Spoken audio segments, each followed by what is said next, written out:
Take a slow breath. Let the noise of the day fade away and allow your mind to drift gently to a place far from here, long before the sky broke apart, before the fall, before the jungle became both enemy and savior. There was a girl who belonged to two worlds. Her name was Julianne Kopke. She was born in Germany, but her childhood unfolded far away from crowded cities and orderly streets. Her life was shaped instead by Peru, by open skies, thick air, and the endless green breath of the Amazon rainforest. Julianne did not grow up surrounded by toys that blinked and buzzed. She grew up surrounded by nature. Her father, Hans Wilhelm Kopke, was a biologist. Her mother, Maria Kopke, was an ornithologist, a scientist who studied birds. Their work brought them deep into the rainforest, where the world moved at a different rhythm. Days began with mist clinging to the trees. Nights arrived filled with insect songs and distant animal calls. From an early age, Julianne learned something most children never do. She learned that the jungle is not cruel, but it is honest. It does not care who you are. It does not bend to fear. It rewards calm and punishes panic. Her parents taught her how to walk carefully, how to observe before acting, how to recognize danger not by panic, but by attention. She learned which plants should never be touched, which insects meant trouble, which sounds signaled safety, and which meant silence was wiser. These lessons were not dramatic. They were quiet, practical, spoken calmly, like bedtime stories told not to entertain, but to protect. At the time, Julianne did not know these lessons were preparing her for something unimaginable. She was just a child, learning how the world works. By 1971, Julianne was 17 years old. She attended boarding school in Lima, far from her parents' research station in the rainforest. Like many teenagers, she lived between two feelings: independence and longing. She wanted her own life, but she missed her parents deeply. That December, she planned to fly home with her mother for Christmas. It was meant to be a simple journey, a holiday trip, a reunion. Nothing more. On December 24th, 1971, Julianne and her mother boarded Lanza Flight 508, a commercial aircraft flying from Lima toward Pucallpa. The plane carried 91 people, families, workers, children, pilots, who had flown similar routes many times before. Julianne took her seat beside her mother. She was relaxed, comfortable, thinking about home. The plane lifted into the sky, climbing steadily above the clouds below them. The Amazon stretched endlessly, a living ocean of green dot above them. The weather began to change. Storms in that region were not unusual, but this one was different. The clouds thickened, the air grew restless. Rain streaked across the windows, blurring the world outside into moving gray lines. The aircraft shook gently at first, then more firmly. Passengers shifted in their seats. Still, no one panicked. The crew had flown through storms before, so had Julianne. She felt no fear, only the mild discomfort of turbulence. As the plane climbed higher, it entered the heart of the storm. Lightning flashed around them, not distant, but close, bright, sharp. The sky illuminated in sudden bursts of white and blue, like a camera flash gone wrong. Julianne looked out the window. For a moment, the clouds glowed from within, like living things. Then the turbulence grew stronger. The plane shuddered. Metal groaned softly. The way ships do at sea, some passengers prayed. Others closed their eyes. Julianne remained calm. She trusted the aircraft. She trusted the adults around her. She trusted the world. And then there was light, not lightning. Outside the window, but something inside. A blinding flash. A sound that did not belong to any storm. Not thunder, not thun. Wind. Something final. The aircraft was struck by lightning, and in that instant, Everything changed. The structure of the plane failed, high above the rainforest. The aircraft broke apart. Not slowly, not gently, but completely. Julianne did not have time to scream. She did not have time to understand. One moment, she was sitting beside her mother. The next, she was falling. Silence followed. A deep, endless silence. The kind that feels like sleep. The kind that swallows thought. Her body, still strapped to her seat, fell through the sky, downward, into the unknown.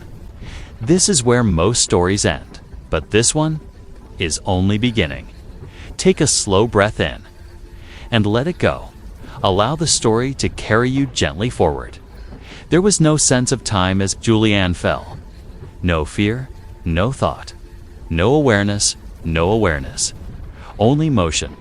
Her body drifted downward through darkness and cloud, still attached to the airplane seat as if the sky itself had decided to keep her suspended between worlds. Wind rushed past her ears. Then, nothing when consciousness returned. It did not arrive suddenly. It came softly. Like waking from a dream you don't remember having, Julianne opened her eyes. Light filtered through. Green dot, not ceiling lights, not clouds, leaves, tall. Trees dot, endless layers of green above her, swaying gently as if the world were breathing. For a moment, she thought she was still dreaming. Her mind searched for logic, for familiarity, but the smells were wrong. Damp earth, rotting, leaves, warm air thick with life. She tried to move. Pain answered, sharp, immediate, undeniable, her. Shoulder burned, her head throbbed, her vision blurred. At the edges, she lay still, listening. The jungle was quiet. Then, slowly, it began to speak. Insects hummed, birds called to one. Another something moved in the undergrowth. Nearby, the forest was alive, and she was lying in the middle of it. Julianne blinked reality. Settled in, she was not in a hospital. She was not surrounded by rescuers. There was no plane, no voices, no sign of civilization. She was on the forest. Floor dot alone, she sat up carefully. The movement sent a wave of dizziness through her body. Her left shoulder felt wrong, heavy, unstable. Her collarbone was broken. She looked down at herself. Her clothes were torn.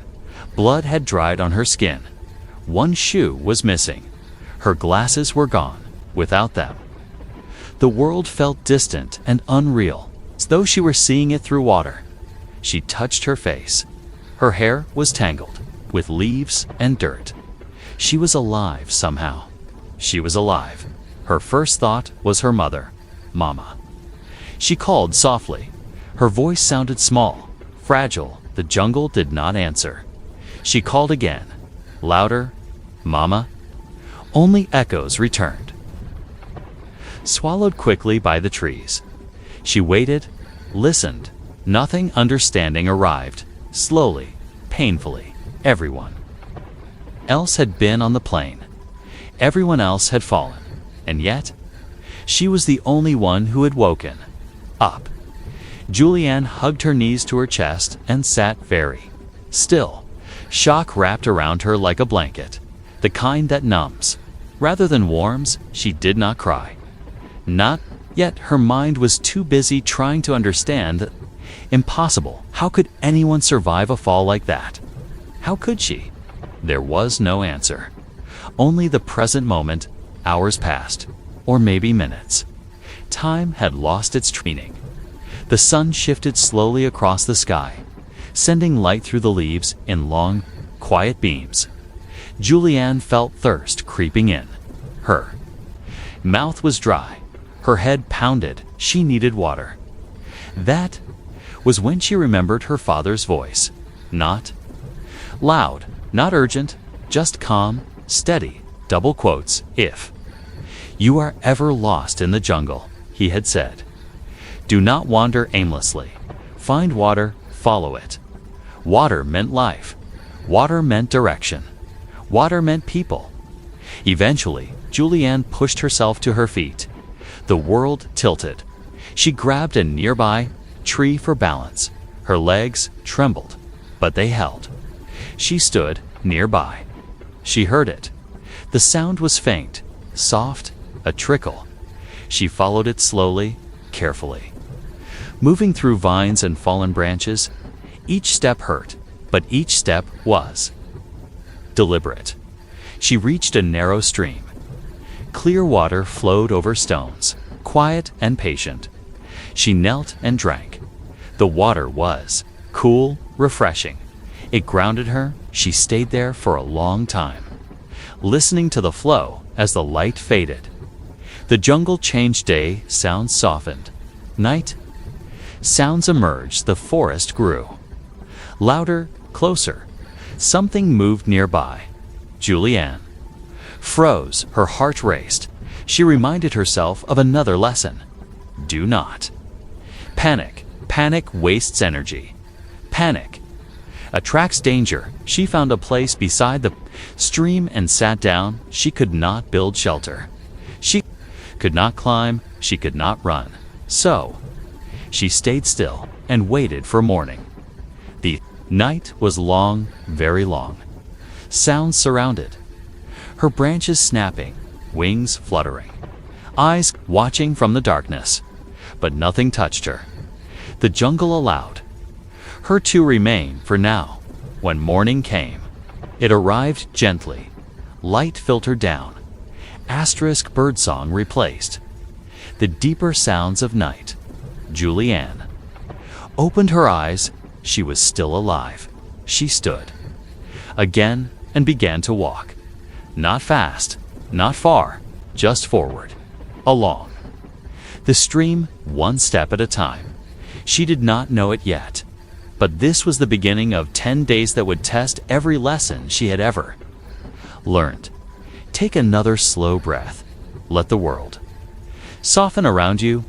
Morning light filtered gently through the canopy. Julianne opened her eyes to a forest washed in pale gold. Dew clung to leaves like tiny stars. The air was warm, heavy, alive. Her body reminded her of the truth before her. Mind did. Pain greeted her first. Her shoulder burned with every movement. Her head throbbed softly. Like a distant drum, her leg ached where the deep cut lay hidden beneath dirt and dried blood. But she was alive, and for now, that was enough. She stood slowly, testing her balance. The ground beneath her feet was uneven, tangled with roots and fallen branches. She moved carefully, remembering every lesson she had ever been taught. Do not rush, do not fight the jungle, move. With it, she returned to the stream. Water first. She drank again, cupping her hands. Letting the coolness steady her thoughts, her stomach growled. Hunger had arrived. Julianne searched her pockets, a miracle, a few candies. Small dot, colorful, forgotten. She stared at them for a long moment. Then she made a decision. She would not eat them all. She would save them, one at a time. She placed them carefully back into her pocket, as if they were something precious, because they were. She began walking again, following the stream as it widened slowly, patiently, guiding her deeper into the forest. The hours passed, quietly. She walked, she rested, she walked again. Each step sent pain through her body, but she welcomed the rhythm. Walking kept her mind from wandering into fear. Fear was dangerous as the sun climbed higher. The heat intensified. Sweat soaked her clothes. Insects buzzed around her. Drawn to the smell of blood, she brushed them away gently, not angrily. Anger wastes energy by afternoon. Exhaustion crept in. Her body felt heavy. Her thoughts slowed. She sat beside the water and rested. That was when she noticed it. The wound on her leg, it was worse. Flies had found it. She watched silently as small white shapes moved within the cut. maggots, her breath caught in her chest, but panic did not come. Instead, memory. Her father's voice again. Calm, clear. Maggots eat dead tissue. He had said once they can prevent infection. Julianne swallowed and let them be. That night, the jungle felt closer, louder. The darkness pressed in. She sat near the stream, knees drawn close, conserving warmth and energy. She did not sleep deeply. She drifted, half awake, listening. Something moved nearby, large, slow. Her heart raced, but it passed. The jungle was full of life. Not all of it was hunting. Her morning came again, day 2, then day 3. Time stretched all. Each day followed the same gentle, painful rhythm. Walk, drink, rest, walk again. Her body weakened. Her movements slowed, but her mind remained steady. She spoke to herself softly, not in fear, in encouragement. One more step, just keep moving. On the 4th day, rain came, heavy, relentless. It soaked her clothes and chilled her skin. But it also filled the stream, gave her more water. She accepted both discomfort and gift without complaint. Nights were the hardest. Cold seeped into her bones. Sounds surrounded her. She learned to recognize them. This bird is harmless. That sound is far away. This movement is not coming closer.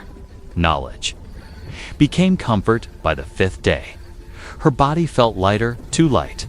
Hunger hollowed her. She ate one candy. Slowly letting the sweetness linger. Gave her strength for a little while. She continued walking, always following water, always forward. She did not know how long she could continue.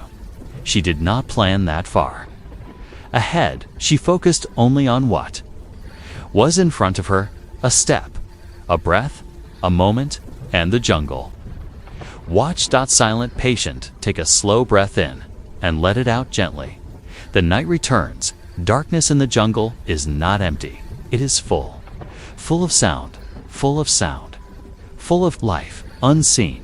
When the sun slipped behind the trees, Julianne felt the shift immediately. The air cooled. Shadows stretched. The forest changed its voice. She sat beside the stream, knees pulled close, arms wrapped loosely around herself. Stillness was safety. Movement invited attention. The sounds came one by one.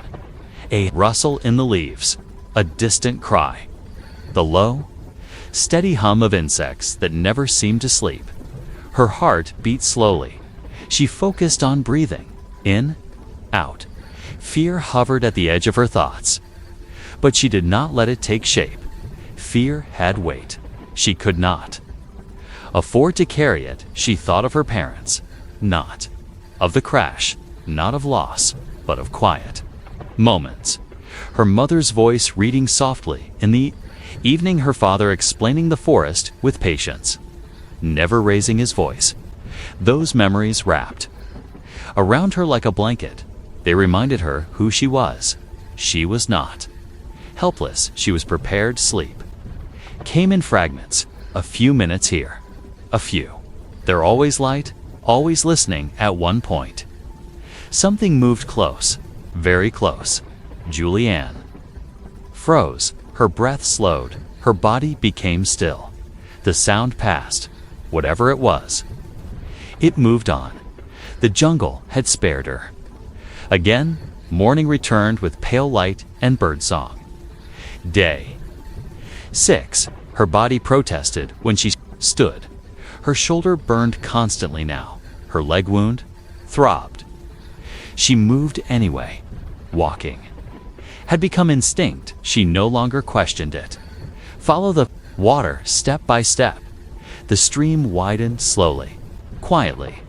That was a good sign. Her thoughts drifted as she walked. She imagined voices, laughter, normal life, not as escape, but as reminder. There was something waiting for her beyond the forest. That belief mattered. On the seventh day, her strength faltered. Her steps slowed. She stumbled once. Then again, she sat down heavily beside the stream. For a long time, she did not move. Her mind grew quiet, too quiet. That frightened her more than the sounds of the jungle. She forced herself to speak, even a whisper. Stay awake. The sound of her own voice brought her back. She drank. Water. Rested. Waited. Eventually. She stood again and walked. That night, rain returned, soft this time. Gentle, it cooled her skin and washed the dust from her face. She let it fall. It felt like kindness. By day 8, the forest began to change. The stream grew wider, the ground less tangled. Signs were subtle, but she noticed. She always noticed. On the 9th night, she dreamed not of falling, but of walking out of the forest, of light beyond the trees. She woke with tears on her face. But she did not stop. Morning came again. Day 10, she stood and took another step. By the morning of the 10th day, Julianne's body felt distant, not numb, but light, as if she were walking slightly outside herself. Her legs moved out of habit more than strength. Her thoughts drifted in slow, quiet circles. She followed the water, always the water. The forest around her had changed. The trees were still tall, but the ground felt different beneath her feet. Less tangled, more open. She did not rush to interpret it. Hope, like fear, could be dangerous if embraced too quickly, so she stayed. Calmed. Her stomach was empty now. The last candy was gone. Hunger had passed into something else. A dull quiet. She accepted it. Fighting, it would waste energy. As the sun climbed higher, Julianne felt herself slowing. Her breath grew shallow, her steps shorter. She sat down beside the stream. For a long time, she did not stand. She listened to the water, to the soft wind-moving leaves above her, to her own heartbeat. She thought, briefly, that this might be the place where she would stop. Not dramatically, not in fear, just here. But then she noticed something. The water was different. It moved faster, more confidently, as if it had somewhere to go. Julianne lifted her head and followed it with her eyes. Ahead, something broke the pattern of green. A shape, straight lines, not made by nature.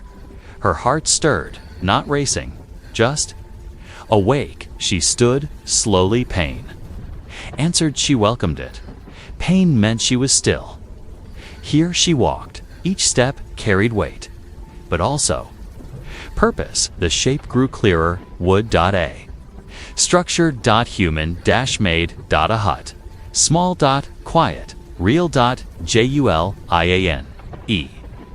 Reached it and rested her hand against the wooden wall. The wood was solid, warm. It did not disappear. She had not imagined it.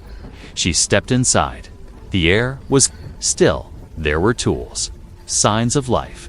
Her strength left her all at once. She lay down on the floor and let go. Time passed. UNMEASURED. Voices arrived, not imagined. Real men speaking, moving, concerned. Hands lifting her gently. Julianne did not resist. She did not need to. She had reached people. Julianne floated in and out of awareness. There were sounds now that did not belong to the jungle. Human sounds, voices with rhythm, footsteps, the soft scrape of wood against wood. Hands touched her arms. Carefully, respectfully, she felt herself being lifted. Her body was too tired to resist, too relieved to be afraid. The men spoke to her softly.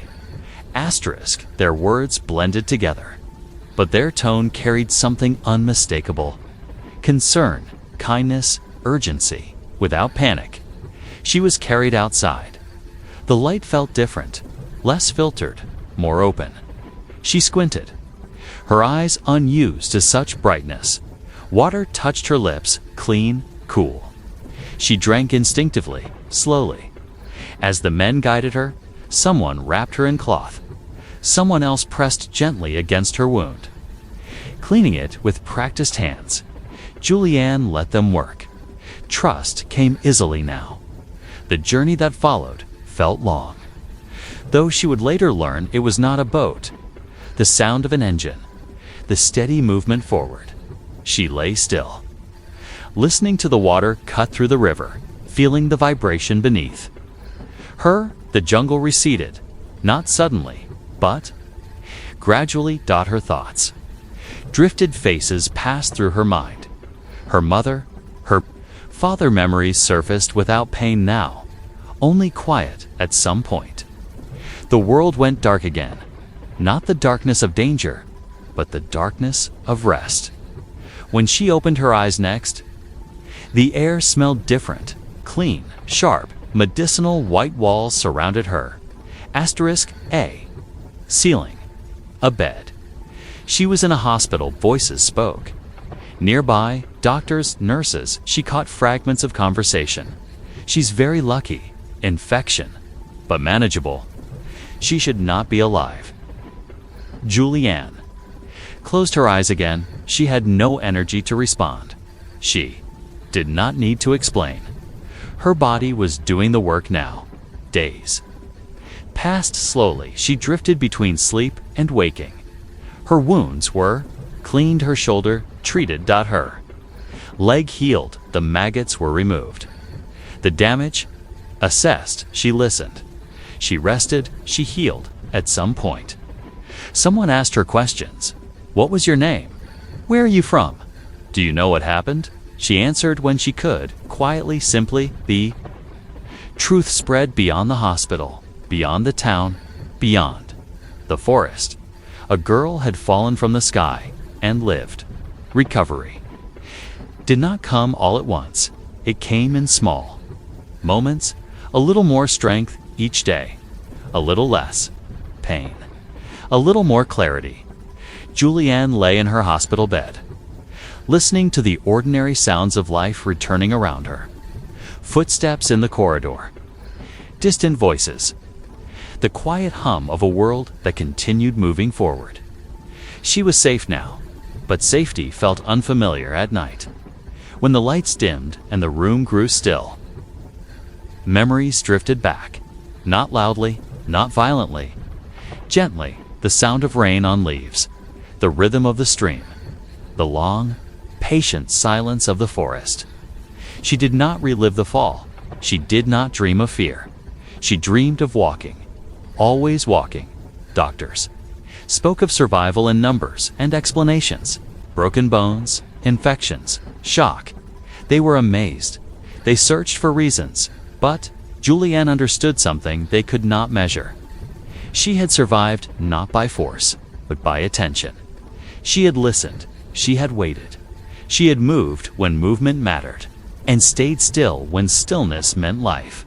When she was strong enough, people came to see her. Officials, journalists, scientists.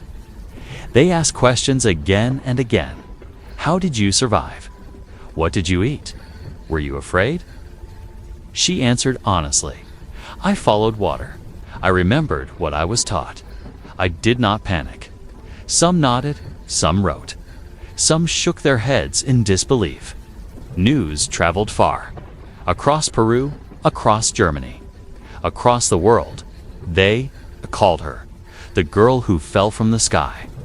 A miracle, a mystery, a survivor. But Julianne did not feel extraordinary. She felt grateful, quietly grateful. As her body healed, her thoughts turned forward. She did not want fame. She did not want to be remembered only for what had happened. She wanted understanding, meaning. She returned to Germany. The climate was colder, the forests quieter, but she carried the Amazon with her, not as fear, as a memory. Time passed. Julianne grew older. She studied. She learned, she followed a path that felt natural. Biology, the science of life. She returned to the rainforest years later, not as a lost child, but as a scientist. She walked among the trees with calm familiarity. The jungle recognized her. It did not threaten her. It did not welcome her. It simply existed as it always had. She wrote her story, not to shock, not to frighten, but to explain, to teach, to honor the knowledge. That had saved her life.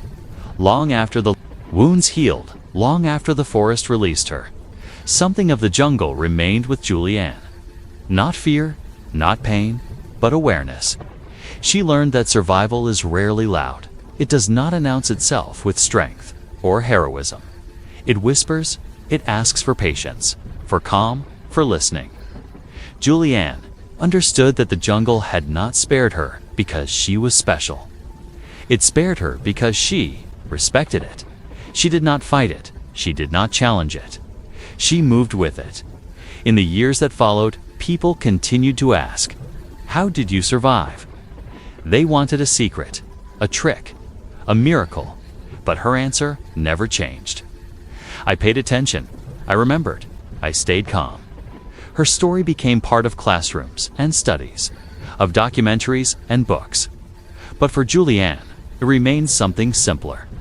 A reminder that knowledge passed quietly from one generation to another can save a life. That love, patient, practical love, can prepare someone for the impossible. That panic destroys, and calm preserves. She lived a full life, worked among animals and forests, taught students, walked paths that once terrified her without fear. The jungle never haunted her. It had already taught her what it needed to teach. And somewhere in the Amazon, water still flows. Streams still widen into rivers. Leaves still catch the light in the same quiet way. The forest does not remember names, but it remembers balance. Julianne Cope fell from the sky, but she lived because she knew how to listen. When Julianne opened her eyes this time, the world felt still. No insects, no rustling leaves, no distant animal calls, just silence. A different kind of silence. Above her, there was a ceiling. White dot. Smooth, UNMOVING, light entered softly through a window. Filtered not by leaves, but by thin curtains that swayed gently with the breath of the room. For a moment, she did not understand where she was. Then she smelled it. Clean air, medicine, soap. She was no longer in the jungle. Her body felt heavy, not from danger, but from exhaustion. Bandages wrapped. Her leg, her shoulder was supported. Her skin no longer burned under the sun. She tried to move. A gentle pain answered. But it was different now. This pain meant healing. Voices arrived. Soft ones, human ones, doctors, nurses. They spoke in calm tones. Careful not to overwhelm her. You're safe now. You've been very strong. You survived. Survived, the word felt strange, as if it belonged to someone else. She closed her eyes again. Not in fear, but in relief. Days passed slowly. Time returned to a shape she recognized. Morning light, afternoon. Quiet, night rest. Her wounds were cleaned. Her fever lowered. Her strength returned. Little by little, people came to see her. Officials, scientists, journalists. They asked the same questions again and again. How did you survive? What did you eat? Were you afraid? Julianne answered honestly. I followed water. I stayed calm. I remembered what I was taught. Some wrote, some nodded, some stared at her in disbelief. But what they did not see was the jungle still inside her, quiet, patient, alive. The story did not stay in the hospital. It traveled across Peru, across Europe, across the world. Newspapers, printed headlines. A girl falls from the sky. The only survivor, the miracle of the Amazon. They searched for explanations. Luck, physics, chance, but the truth was simpler and deeper. Julianne returned to Germany. The forests there were quieter, the air colder, but she carried something warm inside her. Understanding, she grew older. She studied biology, not because of the accident, but because of life. She wanted to understand the world that had nearly taken her and then saved her. Years later, she returned to the rainforest, not as a victim, not as a miracle, but as a scientist. She walked calmly among the trees. The jungle did not frighten her. It never had.